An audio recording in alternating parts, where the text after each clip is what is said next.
Aaron Kinski. Hello, Donald. Merry Christmas and God bless you. Thank you there, Aaron. Appreciate you being in the stream. First in the chat this morning. Appreciate you stopping by. Hopefully you are having a great great rest of your week. I know it's a Thursday. I know many people might not be at 3-card collectors. Hey, Donald can't join today. No problem, 3 cards. Thanks for stopping by and saying hi. Stemmers Hits. Hello, everyone. All right, we're getting a couple people in here. Let me get a cycle or two left on my intro, and then I will get into our content promptly at 10:30 with our 2 players I'm going to do my player biographies with today. Aaron Kinski, just sub to you. There we go. If you see somebody new in the channel, make sure you do check them out. Do it the right way. I'll be talking about that a little bit in the stream today. Comment, commit, and stick. Comment, commit, and stick. Okay. We will be talking about that a little bit today. You'll see my new t-shirt I'm wearing today. Dearman 2019 is in the house. How you doing, Dearman? Hopefully you had a good Christmas. Let me go ahead and end my intro here. Get things lined up here for our content at hand. There is one of our players I'm going to highlight. I couldn't readily, at the last minute, I decided to do 2 players since their biographies are kind of short, not too long. Of course, the main one is Chris Sabo. A couple people have been asking about Chris Sabo, so I figured I would do that. Super short print cards. How you doing? Hi, everyone. From Super Short Print Cards. Let me get things lined up here real quick. Let's see, I've got that ready up there. Okay, let me get my iMac all set up with the different things I want to share with you guys today. Let's see. There we go, okay. So I do have that one set up. Got 5 people in the stream so far. We will keep an eye on things and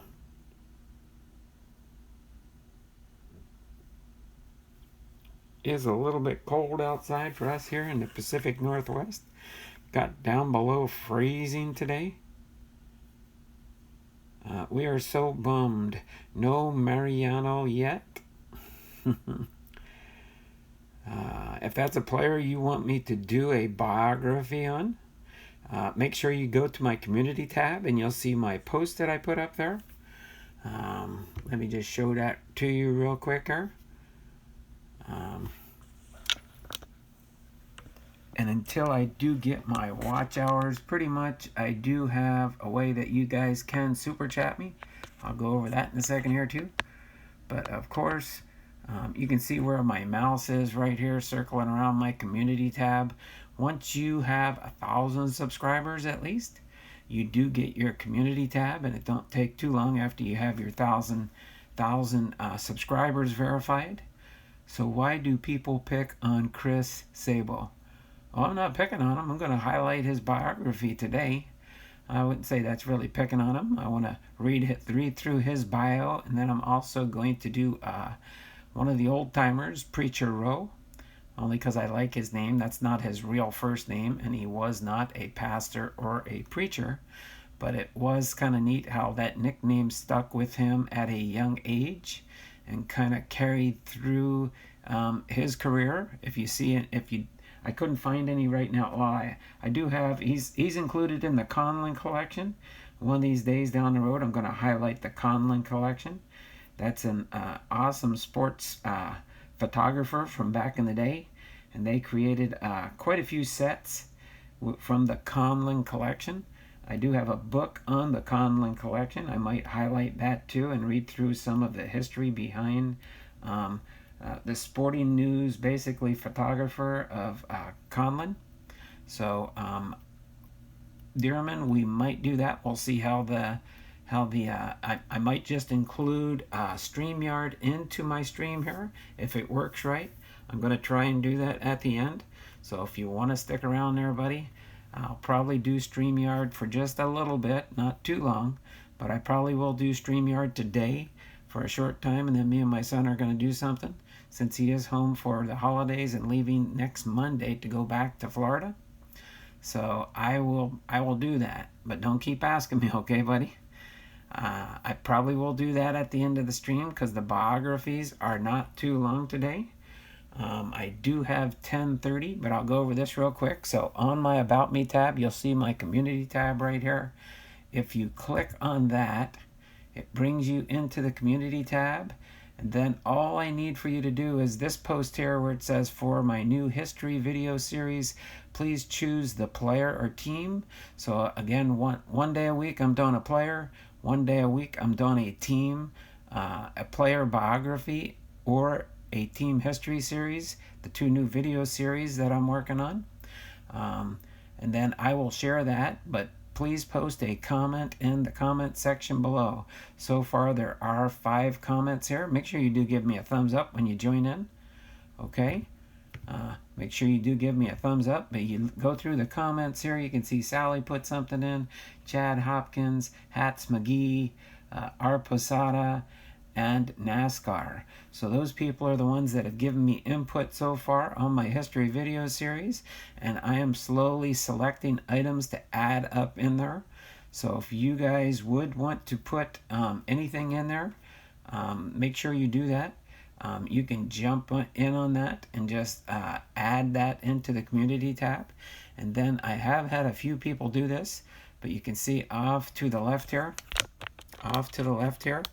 in my homepage, if you're on your computer, I don't think if you're on your phone you get to see this, but if you're on a computer or an iMac or some type of a computer, I don't even think it works on an iPad, but or a tablet.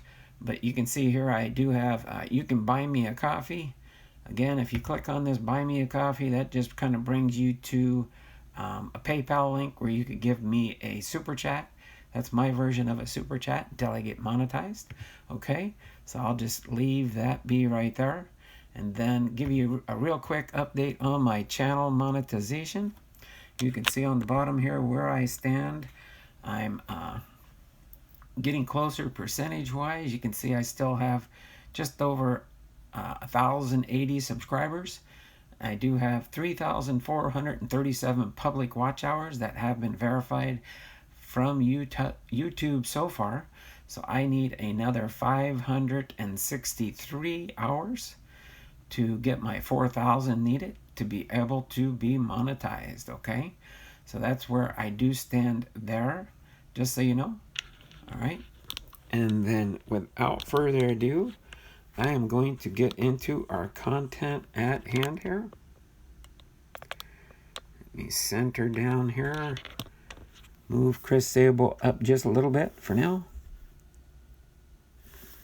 I'm going to put it right there. You can see Chris Sabo. You can see my little... There, I'm going to put Chris Sabo right here. This is his rookie card. I was able to find I did have one of Chris Sabo's rookie cards. So I am going to, and you can see I have in the back here, Chris Sabo's glasses. Okay? So without further ado, we are going to get into the biography for Chris Sabo and then Preacher Row. Okay? So after the biography series, I will try to do my switch over to StreamYard, which when I end this stream, I won't end the stream, I just have to switch over to my other platform and then go in through that. So without further ado, and before I do the switch, I will show you I'm wearing a new and different t-shirt today, and I'll explain that when we get to that part of the video. So Christopher Andrew Sabo was born January 19th. He was born one day before my daughter, but about 29 years before she was born.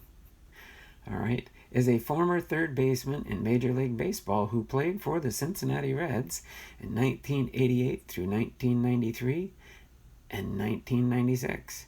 He played for the Baltimore Orioles in 1994, the Chicago White Sox in 1995, and the St. Louis Cardinals in 1995.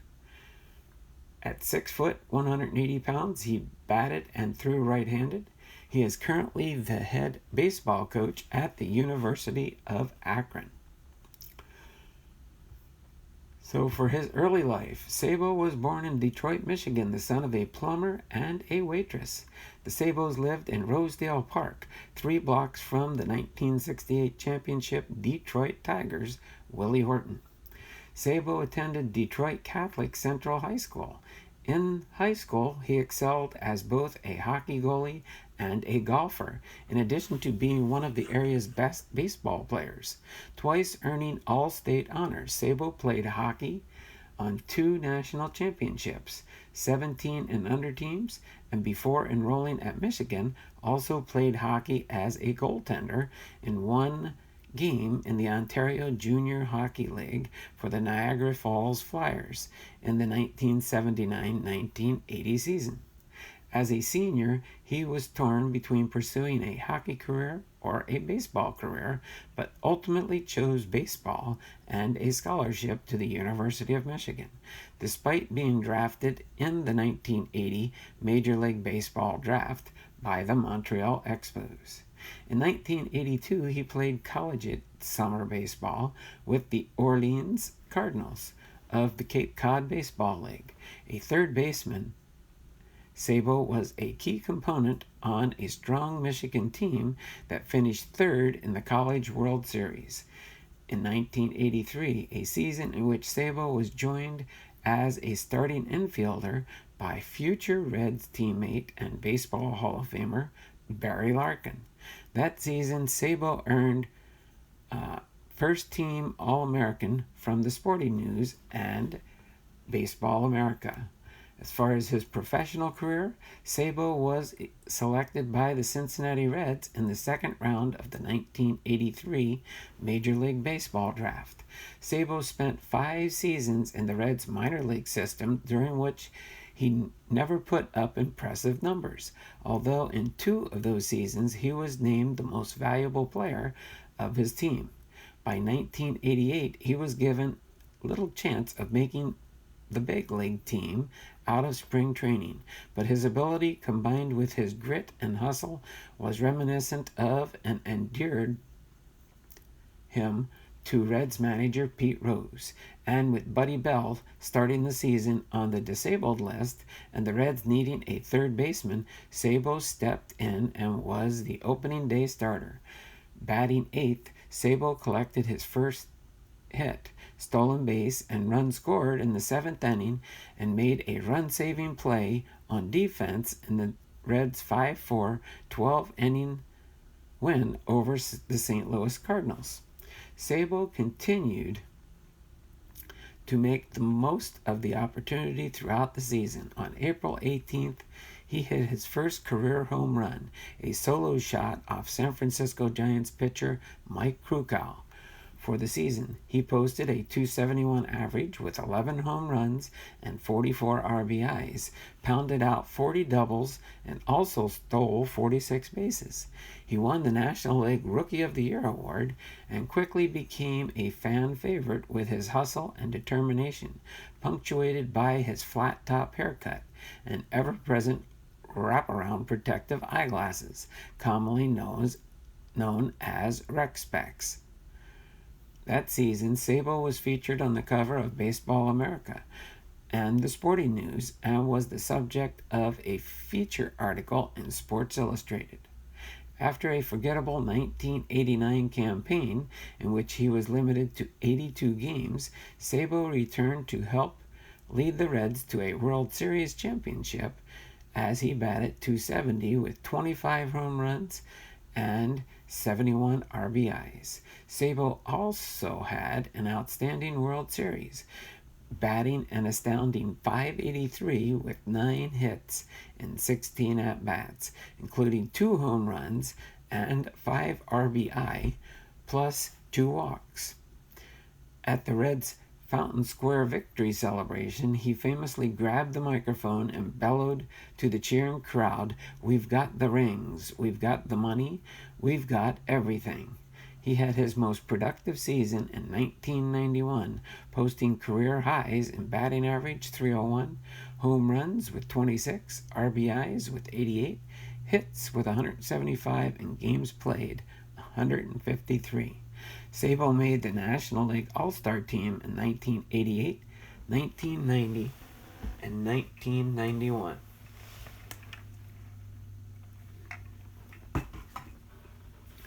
After injuries limited his play in 1992, his production dropped off drastically. Sabo never again hit above .260, nor would have more than 10 steals in a season. Baltimore signed him in 1994, where he endured another injury-plagued season and then split 95 between Chicago and St. Louis. His final season was in Cincinnati in 1996. His homecoming did not go as well as he had hoped. In July, Sabo shattered his bat, which was filled with cork. As a result of the incident, Sabo received a seven-game suspension. Sabo maintains that he never corked a bat in his life, claiming that the bat in question belonged to another player whom he would not name. In a 9-season career, Sabo hit .268 with 116 home runs and 426 RBIs in 911 games.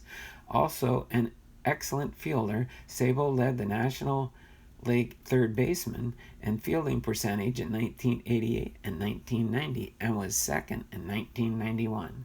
Reds manager Pete Rose gave Sabo the nickname Spuds during his rookie season in 1988, citing a resemblance to a Bull Terrier character in Bud Light commercials named Spuds McKenzie. On October 23, 2018, Sabo was named head baseball coach at the University of Akron. As far as his personal life, Sabo lives in Sarasota, Florida, with his wife Susan, whom he married in 1989, and their 3 daughters, Annie, Brooke, and Olivia. Annie is currently a sports reporter for Fox Sports North, covering Minnesota Timberwolves and the Minnesota Twins. Sabo is currently the head baseball coach at the University of Akron. He has served as coach in the Reds minor league system for the advanced rookie Billings Mustangs and Class A Dayton Dragons. He also served as an assistant coach for the University of Cincinnati. In 2009, he began attending the Northern Kentucky University Law School. Sabo was inducted in the Cincinnati Reds Hall of Fame, along with Big Red Machine reliever Pedro Borbon and 19th century pitcher Tony Mullane. On July 17, 2010, the Reds gave away Chris Sabo bobblehead dolls to fans in attendance that evening. On January 29, 2017, Sabo was named field manager of the Green Bay Billings Bullfrogs of the Northwoods League, a college summer league. On October 23, 2018, Sabo was introduced as the new head coach of the baseball team at the University of Akron. The program will practice with walk-ons to be redshirted, as is the practice for a new program, with the first class of recruits starting fall practice during the 2019-2020 academic year. He is an avid golfer, plays in celebrity golf tournaments, and is a member of Kenwood Country Club in Cincinnati. He is good enough to have qualified for several major United States Golf Association tournaments. He is also a popular figure at the Reds reunion events. So there we have it. A slightly short biography for Chris Sabo. So, the next one, actually, let me check something real quick. I forgot to check one area. Some of my cards. Let me see, let me look in here real quick. No, I thought I might have had one stashed in a different spot here. But I thought wrong there. Okay. Let me look at one other spot real quick. I think.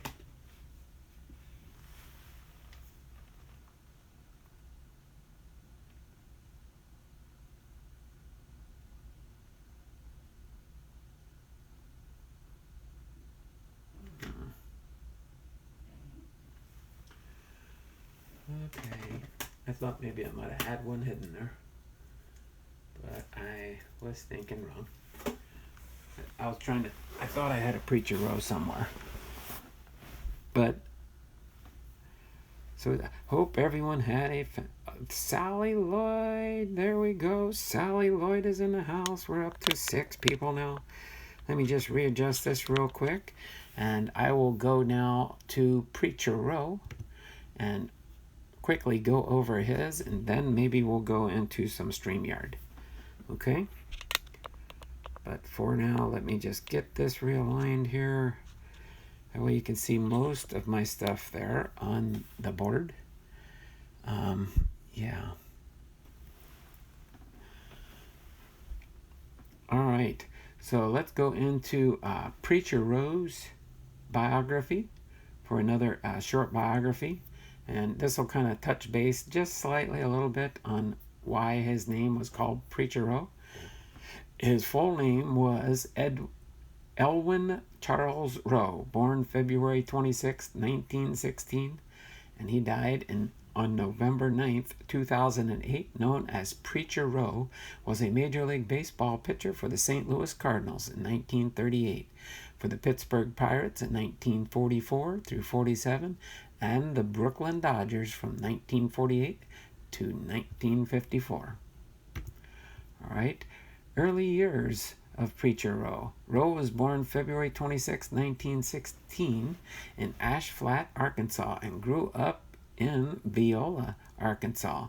The nickname Preacher came at the age of 3 when an uncle asked his name, and Rowe responded, Preacher, because of a minister who would take him on horse and buggy rides. For some time, Rowe's father, Charles Rowe, played semi-professional ball for a Pine Bluff, Arkansas team before he began practice as a country doctor.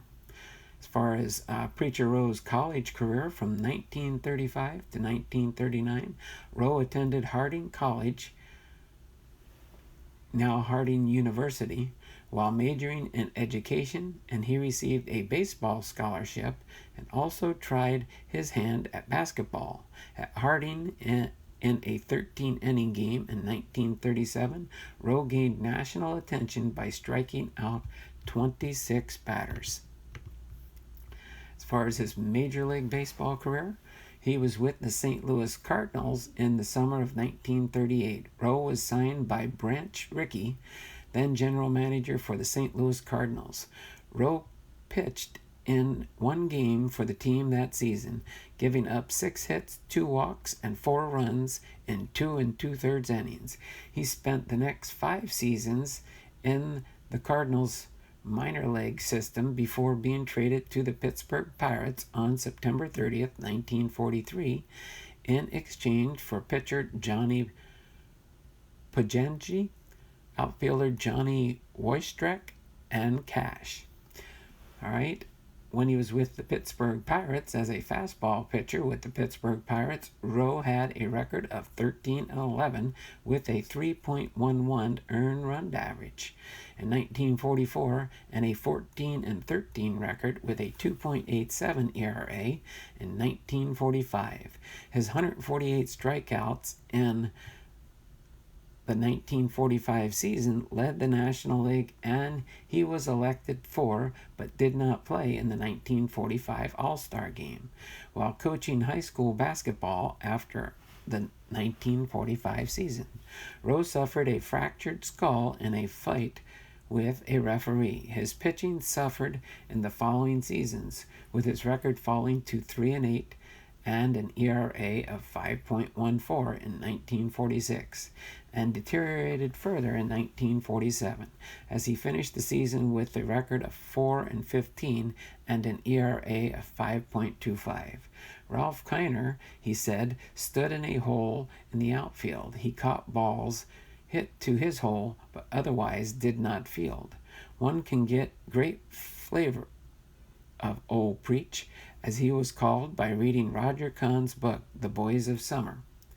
When he was with the Brooklyn Dodgers, Branch Rickey, the general manager of the Brooklyn Dodgers, remembered Rowe from Rickey's time in the Cardinals' management and engineered a trade. On December 8, 1947, the Dodgers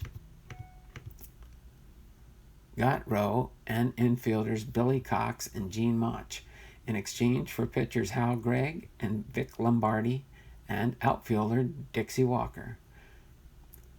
With his health improving and with the spitball now in his repertoire, Rowe had much success with the Dodgers, including winning records in his first 6 seasons with the team.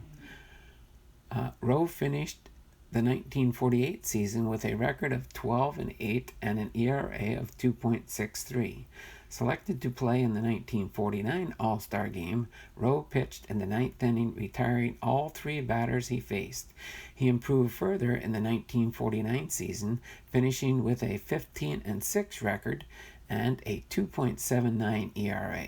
He pitched for the first time in postseason in the 1949 World Series, winning Game 2 with a 6-hit complete game shutout against the New York Yankees that the Dodgers won 1-0, their only win in the 5-game series. Rowe posted an exceptional 22-3 win-loss record for the Dodgers in 1951, becoming only the 5th pitcher since 1916 to begin the season 10-0. Rowe was an exceptional pitcher, but notorious as a poor hitter, finishing his career with a 110 batting average. In 1953, he hit a home run at Forbes Field in Pittsburgh, the only one of his career, causing fans to roar in surprise and delight. Dodger broadcaster Red Barber told his radio audience, "Well, old number 28 has hit a home run, and we'll never hear the end of it, folks."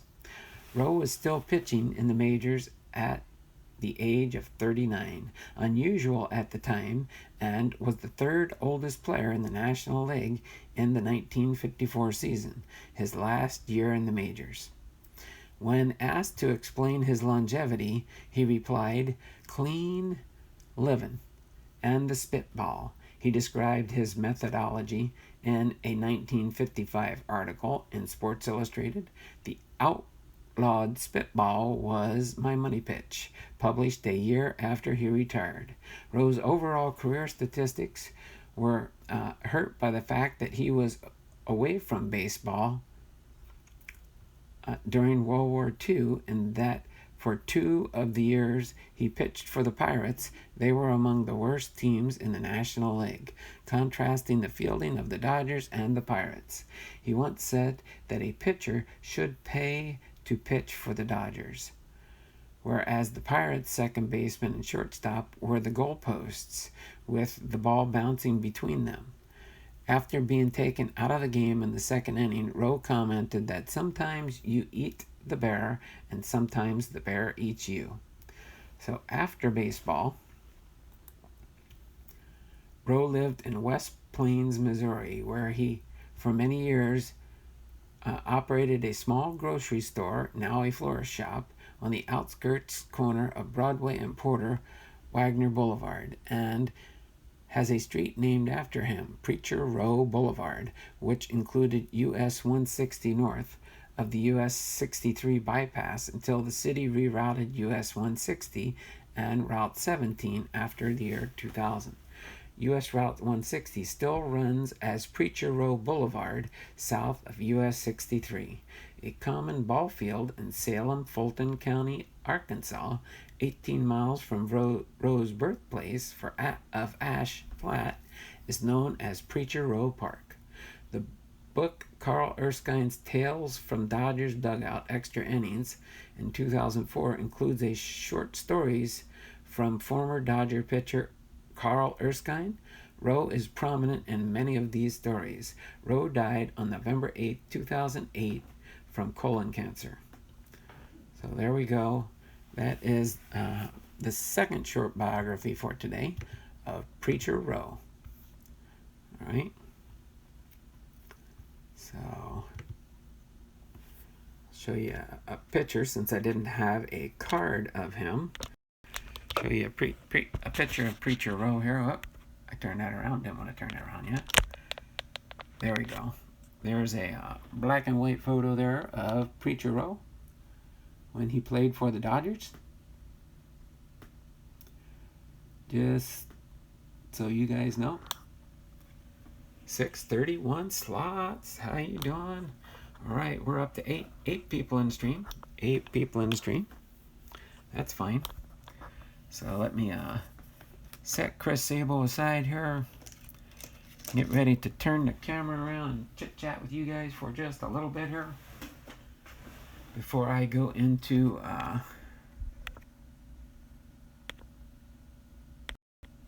there we go. All right, this was my Christmas present from Kaz's Waste of Money.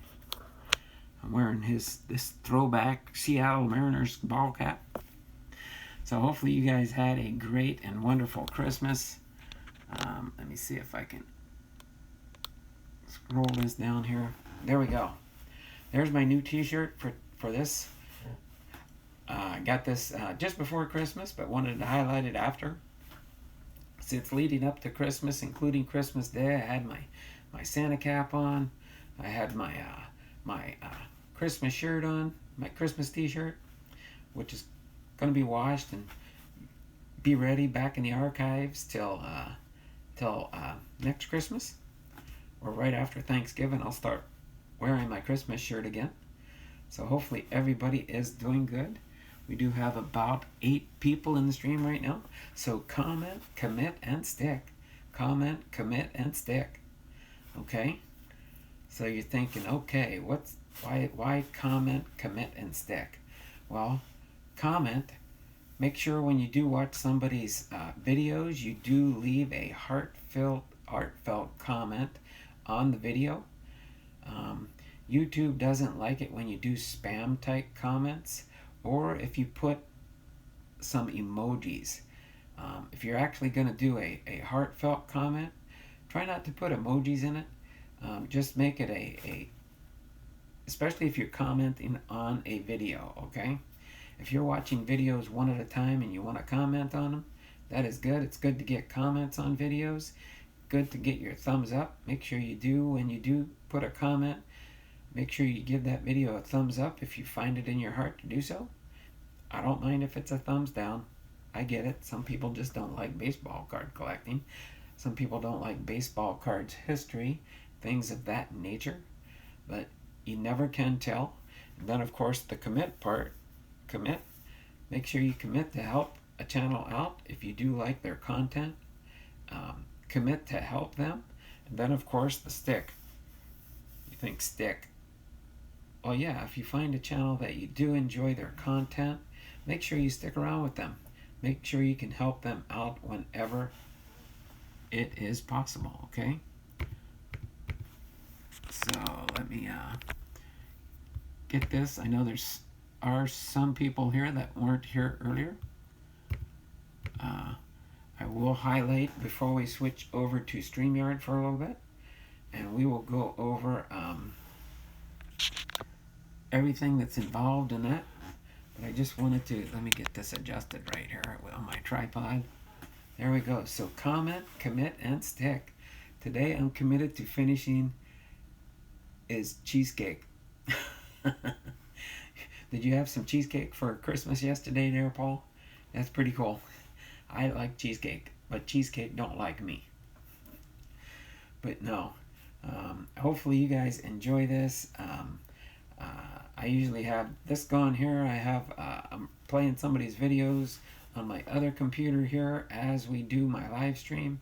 So I am always supporting people on the channels, giving them watch hours myself, as I know there are people committed in my channel, that are helping me with my watch hours, and I can tell that's been evident this month in December.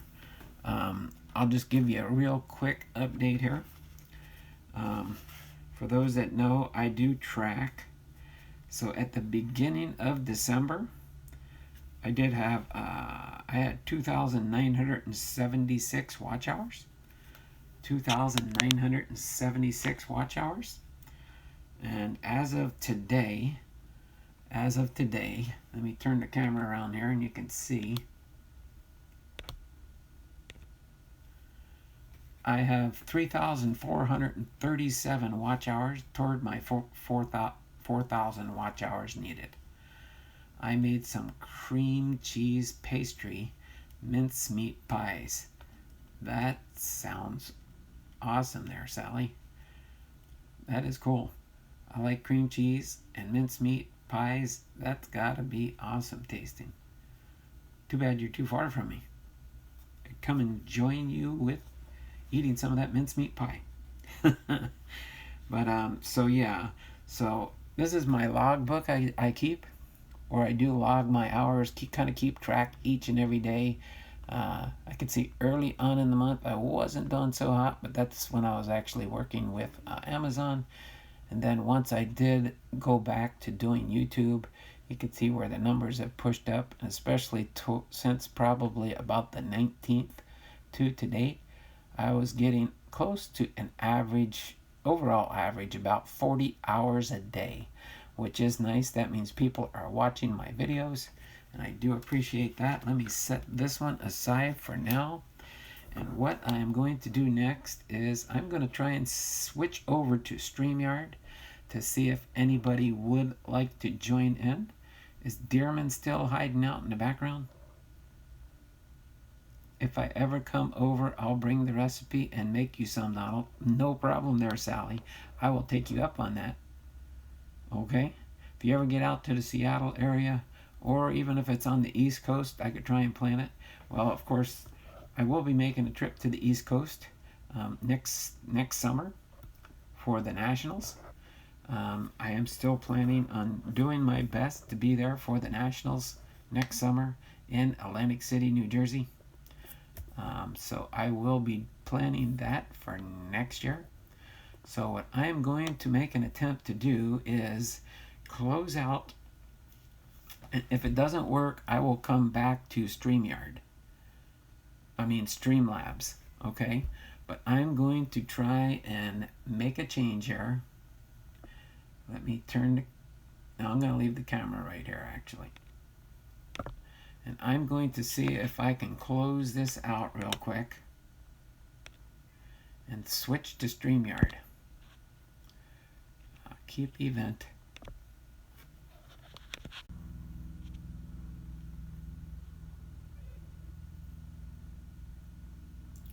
All right. Sorry, I am back again. And I'm going to, it won't let me jump from this stream and go into StreamYard, so I'm going to start a new stream on StreamYard. And I'm going to end this one here, okay? Just so you know. I'm going to end this one, and I will reopen a stream on StreamYard, okay? So we will see you guys in a minute if you guys want to join me there, okay? So take care, and we will see you guys in a little bit if you want to join me on StreamYard.